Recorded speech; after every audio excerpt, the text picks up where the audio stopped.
Lijep pozdrav svima i dobrodošli još jednom na moj kanal Kuhajmo zajedno. Danas sam za vas pripremio recept za bučnicu, to jest pitu sa tikvicama i sirom.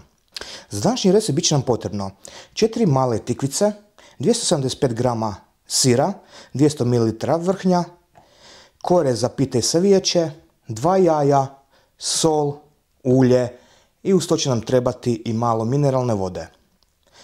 Današnji recept će vam se iznimno svidjeti iz razloga što je jako jednostavan i brzo gotov. I na samom startu ću najprije oguliti i naribati tikvice.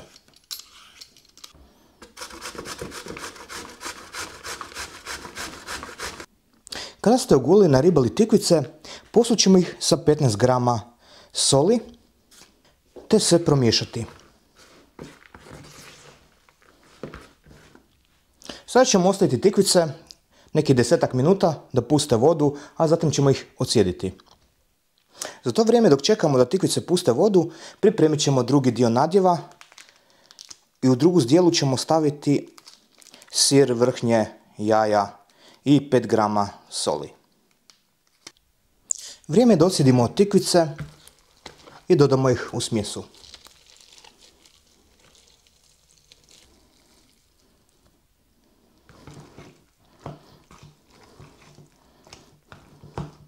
Pripremit ću smjesu za premazivanje kora od pola decilitra ulja i decilitar mineralne vode. Zatim ću namasiti tepsiju gdje ćemo peći pitu sa 2 žlice ulja.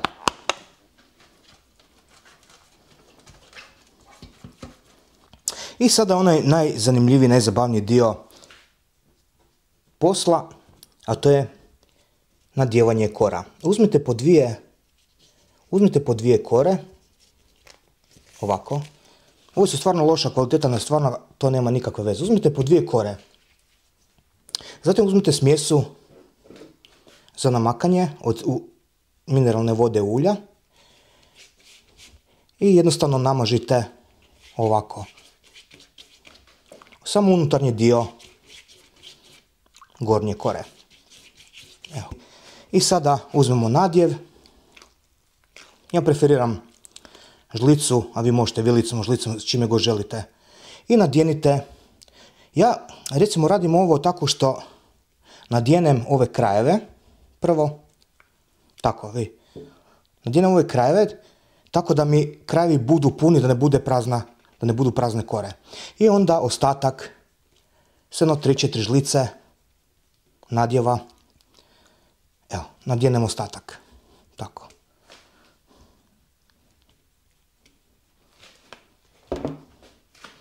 I zatim smotamo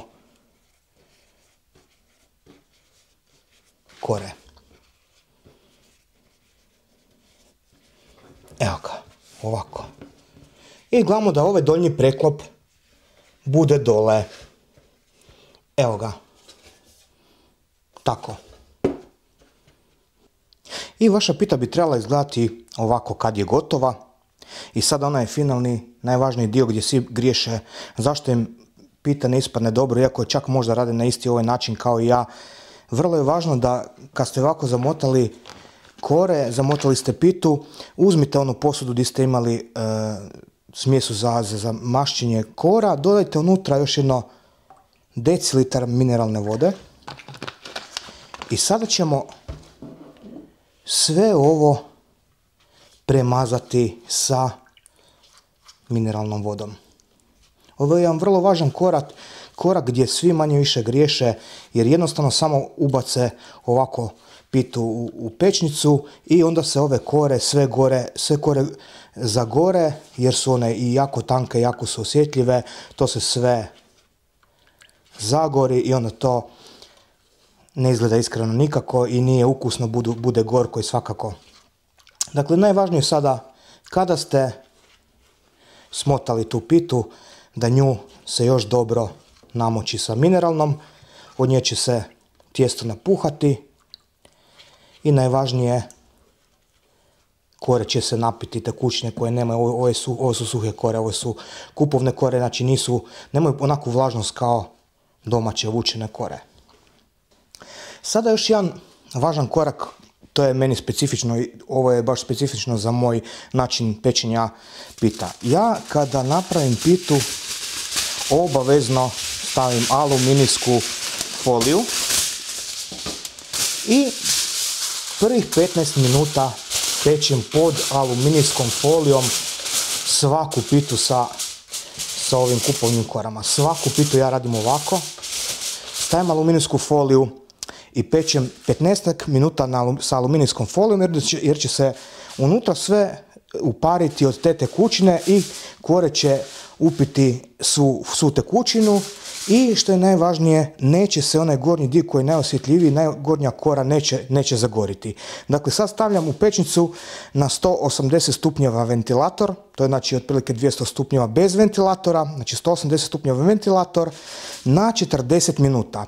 Ali zapamtite, znači prvih 15 minuta stavite u zagrijanu pećnicu sa folijom, tako da grijači ne sprže gornju koru, da ne bude zagorjena, nego da budu lijepo zlatne boje i hrskave kasnije. Stavljamo na pečenje 40 minuta na 200 stupnjeva. I kada je gotova, vaša pita bi trebala izgledati ovako. Osim što je lijepo izgleda, šta kažete da je probamo pa da vidimo i kakvog je okusa?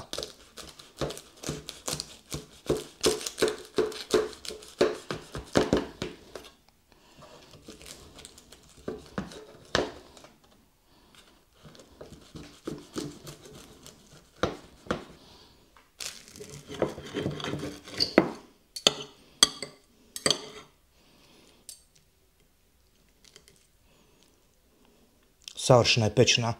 Vidite da je lijepo pečena i odozdo i gore i lijepo su se kore slijepile.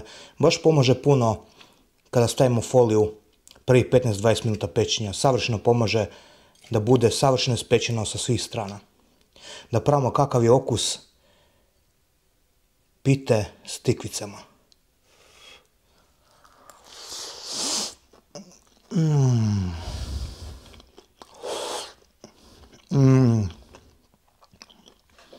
Savršenstvo. Kasno je, sad je negdje oko 3 ujutro, ali nisam mogao odoliti da probam pitu. Savršena je.